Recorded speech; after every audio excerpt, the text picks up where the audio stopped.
solamente per la Serie D, che anche ieri ha vissuto un nuovo episodio, un nuovo momento importante e noi siamo, come di consueto, come siamo appunto abituati, diamo spazio a uno dei protagonisti, e che protagonista oserei dire, non soltanto del turno che si è appena concluso, ma più in generale di tutta la massima categoria del calcio dilettantistico nazionale. E qui con noi, lo ringrazio per essere qui, Claudio Calafiore, centrocampista della nuova Igea Virtus.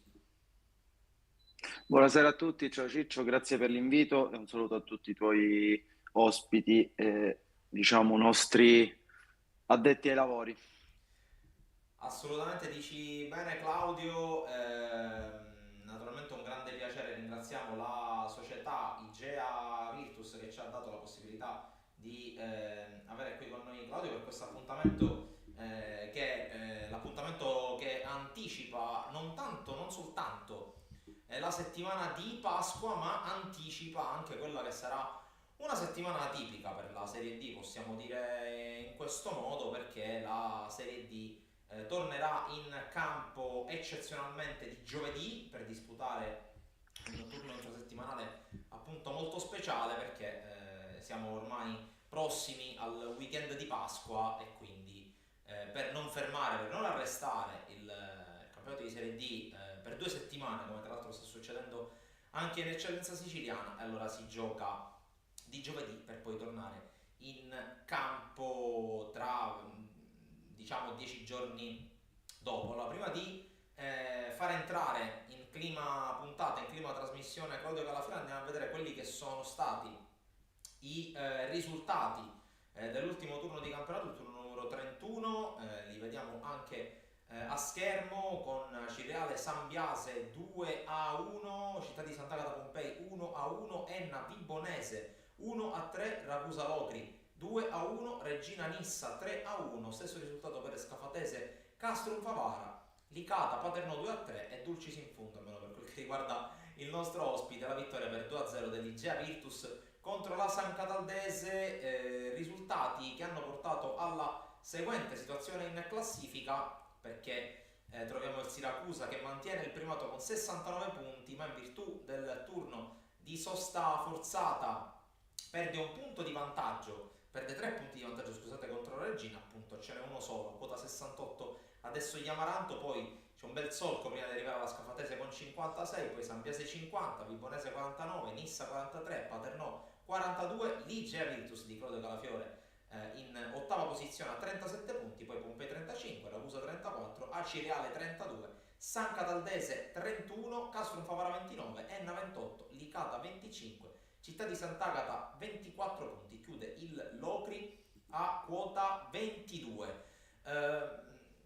Claudio, prima di andare a vedere quelle che sono le immagini della partita di ieri, possiamo dire che avete suggellato in maniera definitiva quello che è il discorso salvezza, avete praticamente posto un punto alla vostra stagione, posto che mancano ancora 3 partite da giocare. Raccontaci un po', riviviamo con la tua voce la partita di ieri, vinta anche grazie ad un tuo gol. Ieri sei stato protagonista in senso lato della partita, un rigore sbagliato, un rigore segnato, anche procurato se non ho visto male il calcio di rigore poi del definitivo 2-0. Insomma, raccontaci un po'. È stata una partita croce e delizia, nel senso sì, tanto avversario era un avversario che veniva da un periodo molto positivo, quindi in settimana l'avevamo preparata come una delle partite più importanti dell'anno perché sapevamo che vincendo avremmo, come hai detto bene, archiviato il discorso salvezza che quest'anno è sembrata veramente una cosa quasi impossibile da raggiungere, ma non per demeriti nostri, mi sento di dire, perché purtroppo sappiamo tutti che dopo la vicissitudine Acragas abbiamo perso 6 punti, ci siamo ritrovati in una posizione che avevamo abbandonato già mesi fa. Però in questa categoria tutto può succedere e quindi ci siamo dovuti rimboccare le maniche di nuovo. E abbiamo lavorato questa settimana per preparare questa partita e l'abbiamo, mi sento di dire, preparata veramente bene perché ieri, ammesso anche dagli avversari, non c'è stata partita sotto tutti i punti di vista. Abbiamo giocato, credo, se non la migliore, una delle migliori partite della stagione. Abbiamo creato tanto, eravamo riusciti a trovare la chiave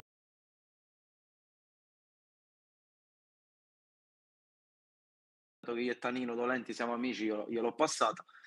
E quindi poi nel secondo tempo, ecco, questo abbiamo analizzato oggi, che abbiamo fatto allenamento, che una squadra che veniva da non risultati positivissimi come la nostra, dopo il rigore sbagliato, ed era il terzo rigore che sbagliavamo nelle ultime quattro, poteva tirabuttarsi giù, poteva crearsi un aspetto psicologico negativo. Invece abbiamo continuato a macinare il gioco. Nel secondo tempo siamo entrati ancora più forti.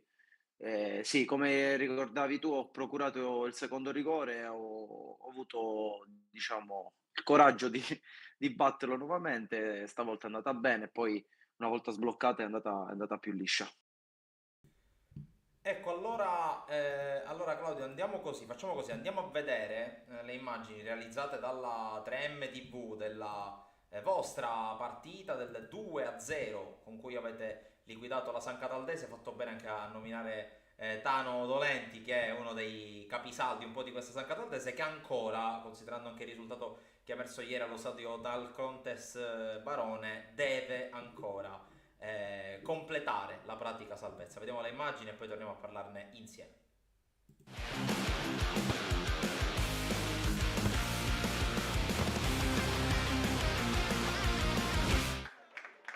Nella gara in cui Ligia Virtus si giocava tutto per la salvezza, i giallorossi non deludono le attese della vigilia e grazie ad una ripresa arrembante e fallendo anche un calcio di rigore nel primo tempo battono una San Cataldese in salute, reduce da 4 risultati utili di fila, di cui 3 vittorie e un pareggio, centrando così 3 punti che permettono di fatto ai barcellonesi di rimanere in Serie D anche per la stagione 2025-2026.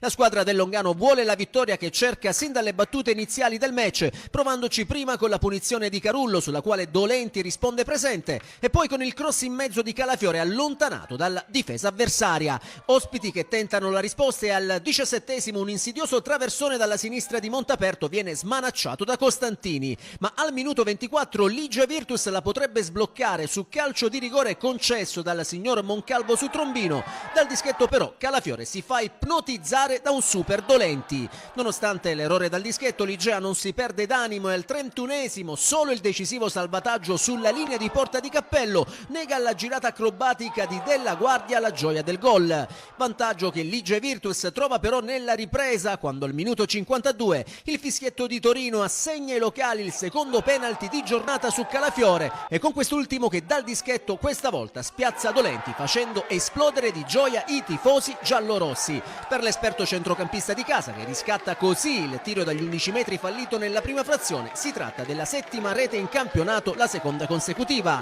5 minuti dopo piove sul bagnato per la San Cataldese che rimane in 10 uomini, doppio giallo per Paladini che commette fallo su Trombino beccandosi il successivo rosso dall'arbitro e la via anticipata degli spogliatoi.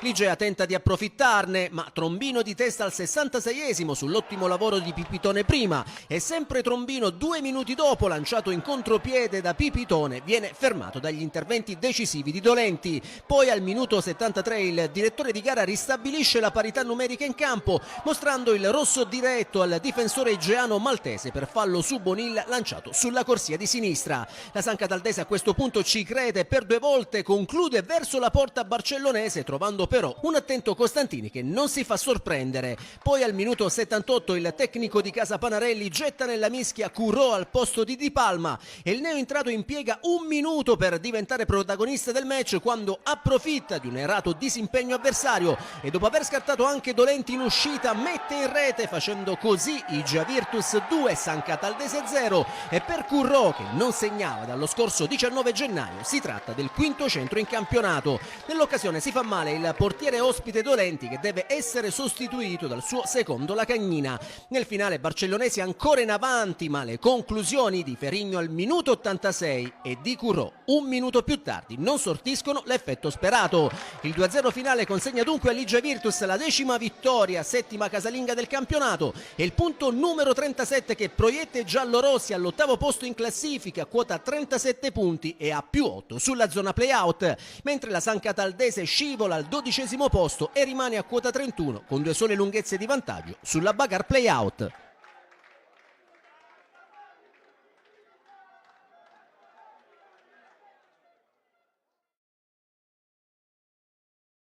abbiamo visto il gol con cui Claudio Calafiore ha sbloccato la partita, ha avuto due opportunità, una nel primo e una nel secondo tempo, poi dopo il calcio di rigore realizzato praticamente in avvio di ripresa, la San Cataldese è anche rimasta con l'uomo in meno, e poi la zampata di Currò. Claudio, sesto gol stagionale.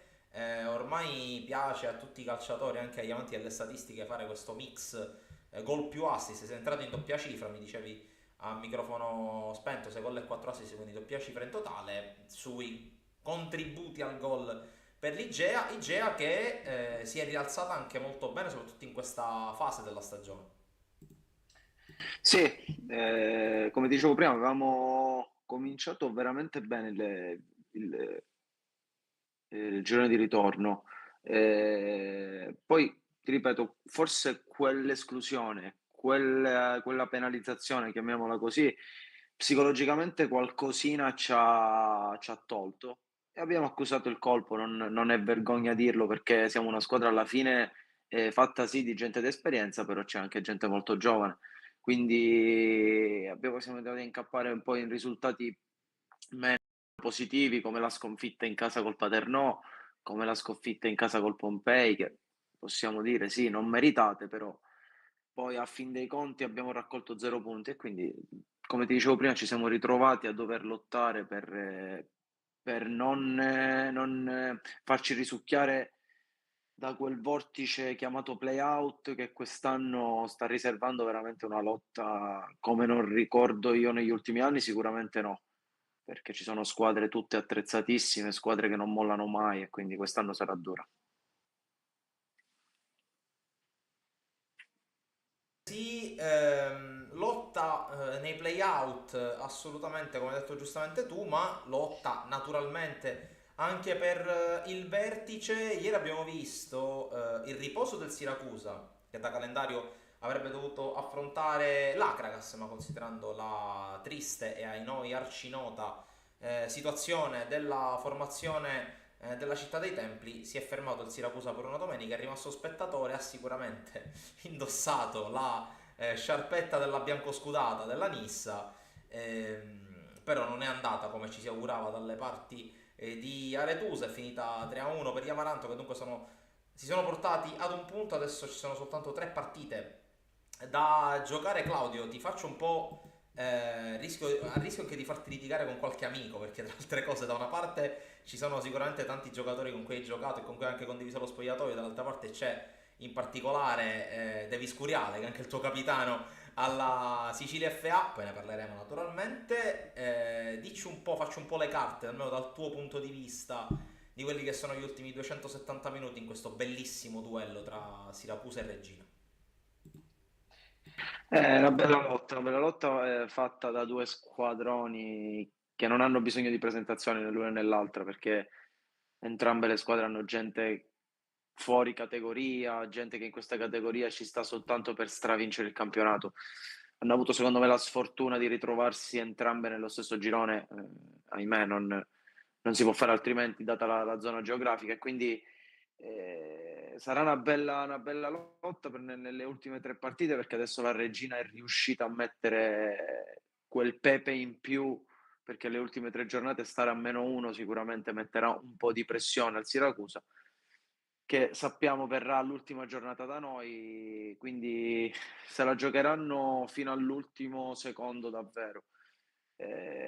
Non ti so dire chi la spunterà, però ti posso dire che io ho visto, tranne gli scontri diretti che parlano chiaro, sono tutti e due a favore del Siracusa, io ho visto, secondo il mio punto di vista, una Regina un pizzico superiore nell'ultima fase del campionato.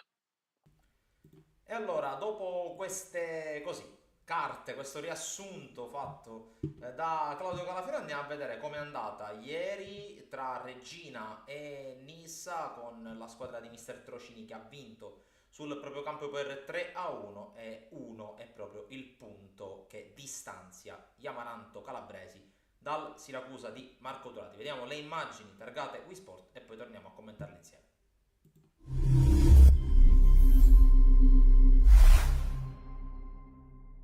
Mollare mollare mai, crederci sempre, questo è l'obiettivo della regina di mister Bruno Trocini, che quest'oggi affronterà la Nissa allo stadio Oreste Granillo. Amiche e amici, ben ritrovati da Attilio Malena per vivere insieme questo pomeriggio di calcio appassionante, una vigilia vissuta chiaramente dal Nissa con grande attesa, con la volontà di cercare di mettere i bastoni tra le ruote a una regina che con mister Bruno Trocini ha certamente da sempre messo le cose in chiaro per tutti. Con mister Bruno Trocini in panchina il rendimento della regina è stato da sempre un rendimento da promozione diretta, mentre la Nissa fuori casa ha conquistato 19 punti, frutto di 4 successi, 7 pareggi al netto di 4 KO. Ed eccole le squadre che finalmente scendono in campo: Lagonigro, Capitano Agnello per quanto riguarda la Nissa, il numero 9 della Nissa e Antonino Barilla. C'è anche un forte evento da registrare allo stadio Granillo, anche per valutare poi quelli che saranno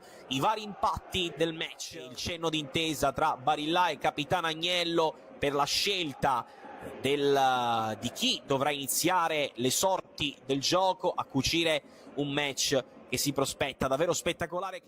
L'attesa sta per finire ed è finita adesso, si parte, Regina Nissa è partita. Qui sbaglia un mezzo liscio da parte della Nissa, però sempre Regina in possesso del pallone con Vesprini, il cross non è finita però, Barranco in area di rigore all'1 contro 1, il cross di Barranco, la palla resta lì, attenzione perché la regina va subito in vantaggio, e indovinate con chi? Proprio lui, Antonino Ragusa, prova a dribblare Girasole, Semenzin, Agnello, zona tiro, lo prova Agnello, adesso Grillo, Ndoye cercando Ragusa, lo stop in area di rigore, Ragusa, il pallone è lì, Ragusa, altra grande chance per la regina.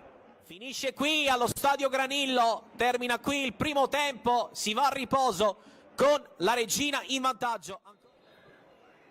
Si riparte allo stadio Granillo per questo secondo tempo tra regina e Nissa.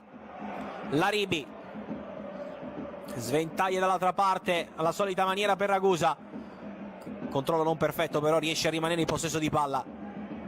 Porcino va sul sinistro, il cross di Porcino, il colpo di testa di Perri, alla meglio Capomaggio e fa ripartire Barilla che serve Ragusa. Adesso un po' di spazio nel numero 11, Barranco in mezzo, Ragusa sfida l'1 contro 1, va sul sinistro, cerca Barilla in area di rigore per Barranco, conclusione col sinistro di Ragusa, 2-0 regina, ancora Antonino Ragusa, fuori Tumminelli, dentro Bonanno per la Nissa, sempre molto bravo Capomaggio ed è un pubblico amaranto adesso che alza i decibel. Semenzin, esterno della rete, il cross di Bonanno, il colpo di testa, la riapre la Nissa a un quarto d'ora dalla fine, riapre la contesa la Nissa, dentro Pagano, fuori Maltese, l'uscita di Ragusa, la regina qualcosa davanti ha perso in termini di pericolosità, però adesso De Felice davanti a cercare Renello, sempre lui, Renello in area di rigore, Renello in area di rigore, Renello la chiude così la regina, sempre lui decisivo come non mai a partita in corso, pallone tra le braccia di Elesai, 95 in questo momento, e in questo momento fischia la fine, la regina doveva accorciare e ha accorciato sul Siracusa, obiettivo di giornata raggiunto, una doppietta di Ragusa e un gol di Renello spazzano via il Nissa, e una regina che dunque festeggia come sempre con il grande pubblico del Granillo per il momento. Dunque dallo stadio Oreste Granillo è tutto, la regina festeggia, vince 3-1 contro la Nissa.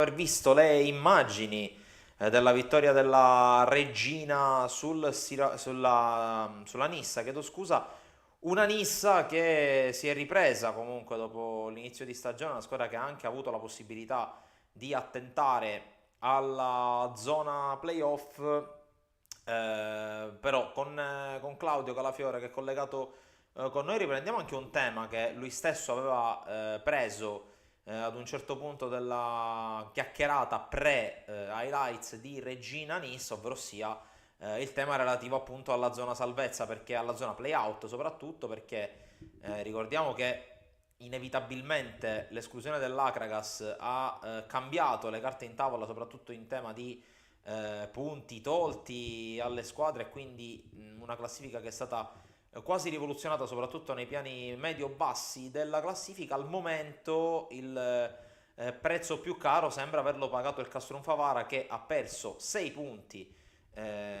tutti conquistati tra andata e ritorno contro il Gigante, e che dopo i risultati maturati ieri, che a breve rimanderemo anche in sovraimpressione, è in piena zona playout, dopo tra l'altro essere stata a lungo in quella che è la classifica, nella classifica che era appunto Claudio, quella parte di classifica dalla quale abbiamo spesso escluso le 5 big, ovvero sia Siracusa, Regina, Sambiase, Vibonese e Scafatese. Adesso invece la squadra di Infantino rischia tanto. Sì, perché il Favara più o meno ha fatto il percorso che avevamo fatto noi. Al momento dell'esclusione dell'Akragas, che ad entrambe ci hanno tolto 6 punti, se non sbaglio avevamo un distacco di 3 punti, loro erano sotto di noi di di 2 posizioni, e quindi chiaramente questo ha fatto sì che a loro è andata peggio, e adesso si trovano, quello che ti dicevo prima, Ciccio, si trovano in una situazione, in un vortice dove è dura tirarsi fuori, perché non ci sono squadre dove negli scorsi anni capitava, vabbè dai, qui faccio punti, qui riesco a vincere. Quest'anno no, quest'anno sia in casa che fuori casa non puoi fare alcuna previsione, perché puoi vincere e puoi perdere contro chiunque. Quindi dispiace per il Favore, perché avevano fatto un cammino tranquillo, un cammino sempre fuori dalla zona rossa. Vederli adesso incappare in questa situazione dispiace, perché comunque conosco tanta gente che è lì e non meritano, diciamo, non meritano questo, però Ciccio, il regolamento va rivisto, dico, ne abbiamo ampiamente parlato, ne avete ampiamente parlato, non va bene, quindi purtroppo a pagarne le conseguenze in questo momento sono loro. Assolutamente sì, tra l'altro ne approfitto anche per salutare qualche nostro amico che sta seguendo la trasmissione. Su tutti, ne cito alcuni. Si è collegato Alberto Lepiscopo, che è il direttore generale di Sicilia FA, si è collegato Salvo Geraci, che una volta tanto non è dietro le quinte, una volta tanto si gode questo lunedì di riposo neanche tanto, perché so che sta lavorando tantissimo anche non al mio fianco. C'è Ciccio Salemi che ci saluta, tra l'altro abbiamo parlato a lungo di Bagheria la scorsa settimana con la vittoria del campionato, anche con Ivan Di Giorgio ne abbiamo parlato. Andiamo a vedere quello che è l'ultimo contributo video di questa puntata flash, per così dire, di Localcio dedicata alla Serie D, ed è un'altra partita vinta da una calabrese su una siciliana, perché la Vibonese di Mister Facciolo ha espugnato il campo dell'Enna. Tra l'altro belle immagini anche in avvio di partita, con la dirigenza giallo-verde che ha omaggiato il presidente Caffo, e Vibonese che di fatto consolida la sua posizione tra le prime 5, la sua posizione che vale un posto nei playoff. Andiamo a vedere le immagini prodotte da Enna Channel TV e poi torniamo qui per completare questo passaggio, questa puntata speciale di Localcio dedicata alla Serie D. Il Gaeta ancora tabù per l'Enna, ma quanta sfortuna. La formazione di Ciccio Passiatore spreca tanto e la Vibonese, cinica quanto basta, ringrazia. Appuntamento con la vittoria casalinga ancora rimandato per Cicirello e compagni, che però escono dal campo fra gli applausi per aver dato tutto nell'arco dei 97 minuti di gioco. Pronti via, e al 10° la prima occasione giallo-verde. D'Amore si accentra dalla sinistra, prova la conclusione respinta dalla difesa, e sulla ribattuta Cicirello sfiora il palo alla destra del portiere. Poco dopo schema su punizione, Cristiano serve in aria, spizza d'Agata e un difensore con la complicità del portiere devia in angolo. È sempre Enna nella prima mezz'ora, al 17° è Moreso dal limite dell'area che ha la palla giusta, ma il destro del centrocampista spagnolo non è preciso anche per la deviazione di un difensore in angolo. Dalla bandierina è ancora D'Agata di testa ad avere un'occasione, ma la palla si spegne alta sopra la traversa. Al 20°, altra potenziale occasione da gol. João Pedro serve al centro, Aperi anticipa tutti, ma la sfera termina sul fondo con l'attaccante che chiedeva anche un corner, non concesso però dal direttore di gara. Al 27°, la Vibonese costruisce la prima occasione da gol, ma è Lenna a fornirgliela. Otero scivola al momento del cross, favorendo il contropiede di Terranova che serve Alagna, il quale però a tu per tu con Simeoli spara alto. Ma l'attaccante si rifarà 6 minuti dopo, quando un lancio dalle retrovie coglie impreparata la retroguardia gialloverde. Non Alagna, stavolta, che è freddo quanto basta per lo 0-1. Reazione rabbiosa della squadra di Passiatore. Cristiano dalla sinistra 2 minuti dopo offre un pallone d'oro a Cristo di Dio, che di testa però non schiaccia a sufficienza la sfera, che termina alta sopra la traversa. Lo stesso Cristiano poi al 45° ha una palla buona dal limite dall'area, ma l'esterno d'attacco calcia centrale e Bifulco blocca. Pronti via, e dopo 30 secondi Lenna raggiunge il meritato pareggio. Casa di Dio serve Cicirello che di sinistro, dal limite dell'area, batte il portiere Bifulco. Esplode il Gaeta e il migliaio di spettatori per il meritato pareggio dell'Enna. Sull'inerzia del gol ritrovato, 3 minuti dopo, combinazione Aperi Casa di Dio sulla destra, con la conclusione di quest'ultimo che viene respinta ancora da Bifulco. La gara si vivacizza, iniziano i primi cambi da una parte e dall'altra e la Vibonese impegna Simeoli con un destro di Atteo al 27°. Un minuto dopo, su capovolgimento di fronte, Otero dalla destra, scodella e mezzo per Aperi che in girata però calcia alto. Poco dopo, Aperi cross e mezzo, Cicirello viene anticipato da Bifulco e sulla respinta il neoentrato Nardella tenta il gol in acrobazia senza fortuna. Alla mezz'ora l'occasione più ghiotta. Nardella vede col contagiri l'altro neoentrato Bamba che si invola tutto solo verso la porta di Bifulco, ma il diagonale dell'attaccante si spegne sul fondo per la disperazione dei tifosi del Gaeta. Gol sbagliato, gol subito, ancora un lancio dalle retrovie. Stavolta è Terranova a trovarsi a tu per tu con Simeoli e non sbaglia. Lenna si riversa in avanti, ma presta il fianco alla squadra di Facciolo e così nel recupero arriva il definitivo 3-1 ancora con Alagna che supera Simeoli e fa centro. Sconfitta amara per Lenna che però ha mostrato grande vitalità ed è gettata al derby di giovedì a Caltanissetta contro la Nissa.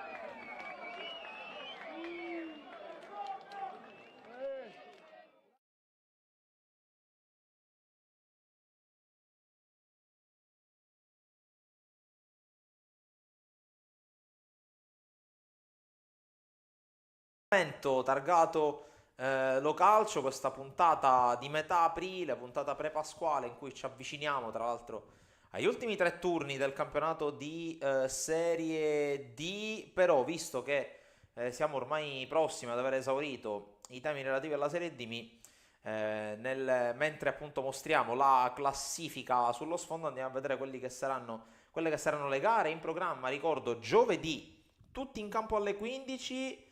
Per la 32esima giornata giocano Castrum Favara Ragusa, Pompei Acireale, Locri Regina, derby molto intenso, questa è una specie di testacoda, poi Nissa Enna, San Biase Licata, San Cataldese Città di Sant'Agata, Scafatese Nuova Igia Virtus e Siracusa Paternò. Ti chiedo Claudio, che partita ti aspetti di affrontare sul campo della Scafatese, squadra di rango che ha disputato un ottimo campionato, addirittura per alcune giornate anche in testa alla classifica, ma che ormai sembra essersi, diciamolo, accontentata del terzo posto in classifica. Una partita tosta perché intanto andiamo a giocare fuori di casa e le partite fuori di casa sono sempre difficili, poi andiamo a incontrare una squadra composta da gente che ha sempre lottato per vincere i campionati o comunque, per come stanno dimostrando, per fare i playoff.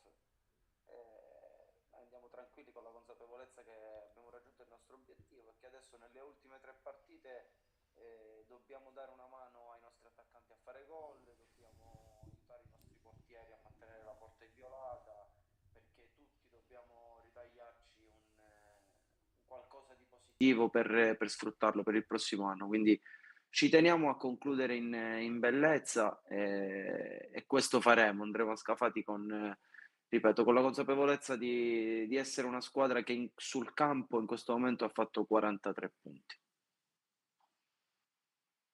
Sì, assolutamente sì. Ti chiedo a chiudere proprio un parere per quelle che sono le tue conoscenze, naturalmente in base anche ai protagonisti di questo campionato con i quali hai condiviso campo, magari anche spogliatoio in alcuni casi. Ti chiedo un parere sui due gironi di eccellenza, proprio per chiudere, visto che è il nostro cavallo di battaglia qui allo calcio. Girone A che si è praticamente chiuso per quel che è la lotta per la vittoria del campionato con il trionfo dell'Athletic Club Palermo. Invece dall'altra parte ancora lotta serrata, perché aritmeticamente, numeri alla mano, ci sono tre squadre, ognuna con delle qualità importanti, ovvero Milazzo, Modica e Vittoria in ordine rigoroso di classifica, che possono ancora giocarsi la vittoria del titolo. Ti chiedo se ti aspettavi questo exploit, questo trionfo da parte dell'Atletic nel girone A, e a questo punto ti chiedo a 90 minuti alla fine, in base anche a quelle che sono le tue conoscenze, chi ritieni che possa avere la meglio nel girone B tra Milazzo, Modica e Vittoria? Per quanto riguarda il girone A, sarei ipocrita a non dirti che sono felicissimo che abbia vinto l'Athletic, perché ho amici da entrambe le parti, sia da Athletic che a Gela. All'Athletic ho qualcuno che fondamentalmente qualcuno è più di un amico, è un fratello, quindi per quello sono felicissimo. Poi perché chiaramente è una squadra di Palermo che torna in D dopo tantissimi anni, e questo è motivo d'orgoglio per noi palermitani. E quindi ti dico, sono davvero, davvero contento che non me l'aspettavo all'inizio, nel senso che sapevo che sarebbe stato un campionato tosto e se la sarebbero giocata fino all'ultimo. Però sono molto, molto contento per loro. Dall'altro lato, Girone B quest'anno, al contrario forse del Girone A, perché di solito nel Girone A sono 4-5 squadre che si giocano il campionato, quest'anno invece nel Girone B si è rivelato così. Credo che la spunterà il Milazzo, perché all'ultima giornata avere 2 punti di distacco pesano. Quindi se faranno il Milazzo, nel senso che andranno per vincere la partita convinti di volerlo fare, penso che alla fine vinceranno loro. Anche se è chiaro, il Modica andrà, penso, contro il Rosmarino, già salvo, o quantomeno dovrebbe essere quasi salvo, tranne incroci particolari, quindi dovrebbe vincere. E il Vittoria che attende, diciamo, al varco, e dovrebbe vincere anche lei. Quindi sta tutto nelle mani del Milazzo. Ripeto, secondo me, conoscendo anche il valore della rosa del Milazzo, credo che alla fine vinceranno loro. E noi naturalmente staremo a vedere, ci sono ancora 13 giorni prima che arrivi la data del 27 di aprile, ovvero data in cui si chiuderà la regular season. Nel frattempo si è anche scoperta qual è la squadra che affronterà il Gela, che per il momento è l'unica squadra in tutta Italia ad essersi qualificata per i playoff nazionali di eccellenza, in quanto è arrivata seconda con un grande distacco sull'Unitas Sciacca, e quindi già certa di un posto di playoff nazionale. Affronterà la squadra che vincerà i playoff in Molise, e naturalmente occhi puntati, antenne ben dritte sull'impegno della squadra di Cacciola. Ultimo flash, Claudio, sappiamo già che non ci sarai, ma sappiamo anche che avresti tenuto tanto ad esserci. L'appuntamento con la Sicilia FA, che sarà di scena, ricordiamo, il 14 giugno a Caltanissetta, contro una selezione, contro le All Stars della Ligan del campionato della Costa d'Avorio. Non è da escludere che ci siano anche alcune guest star, per così dire, provenienti appunto dalla nazionale ivoriana. Ecco Claudio, parlaci un po' di quello che rappresenta per te giocare e rappresentare i colori appunto della Sicilia. Tu purtroppo l'anno scorso hai dovuto saltare la Corsica Cup, quest'anno salterai la Sichelia Cup, ti anticipo, per colpa di quello bricconcello di Peppe Duro, che ha deciso di sposarsi e che proprio in quei giorni dovrà svolgere gli ultimi passaggi di rito su tutti l'addio al celibato, possiamo dirlo tanto. Peppe non si offende, anzi gli diamo diritto di replica qualora ci stesse seguendo. Però Claudio, insomma, tu sei stato grande protagonista, ad esempio con la prima edizione della Sighelia Cup contro la Corsica 2 anni fa, sempre a Caltanissetta. Insomma, dici un po' cosa si prova a rappresentare la Sicilia e poi passiamo ai saluti finali. Rappresentare la Sicilia con la nazionale è stato intanto un motivo d'orgoglio, ma non è una frase fatta, è realtà. E poi è strabiliante l'organizzazione che hanno messo su questi pazzi, mi viene di chiamarli, perché veramente sono pazzi, ma pazzi di una passione che li lega alla terra, alla nostra terra e al calcio. Io ho un bellissimo ricordo di quell'esperienza perché non ci hanno mai fatto mancare nulla in una settimana insieme e siamo arrivati alla gara nel miglior modo possibile e questo ha fatto sì che poi abbiamo vinto contro una formazione forte come quella della Corsica. Mi dispiace non poter esserci quest'anno. L'anno scorso per un problemino fisico non ho potuto far parte. Quest'anno mi sarebbe piaciuto molto, ma come hai diciamo annunciato tu, per motivi davvero seri, nel senso che abbiamo già organizzato tutto già da un po' di tempo e quindi questo non mi permetterà di esserci, però sarò il primo tifoso della nazionale perché è un'organizzazione, un qualcosa di davvero bello che spero vada sempre più più che seguito perché lo è, che venga amato e stimato come le persone che ci stanno dietro. E in primis in tutti, diciamo che mi piace ricordare il nostro direttore che purtroppo ci ha lasciati, che è stato uno dei promotori di questo movimento ed è giusto che venga ricordato perché è stato davvero importantissimo per la Sicilia FA. Girolamo Di Giovanni. Assolutamente sì, hai fatto bene a fare questo riferimento a Gerolamo. Tra l'altro ad agosto ricorreranno 2 anni dalla sua tragica e improvvisa scomparsa, naturalmente, per chiunque ami il calcio siciliano e non solo. Una grande figura. È stato, credo, la chiusura perfetta di questa puntata numero 26 di questa stagione di Lo Calcio, insieme a Claudio Calafiore, che ringrazio per essere stato con noi. Naturalmente in bocca al lupo per la chiusura della stagione e per il prosieguo naturalmente della tua avventura calcistica. Grazie Ciccio. Colgo l'occasione per salutare anche, dato che lei ha citato prima, Alberto, il nostro direttore sportivo, l'Episcopo, con cui mi sono sentito pochi giorni fa. E saluto tutti, saluto te e ti ringrazio. Grazie per l'opportunità.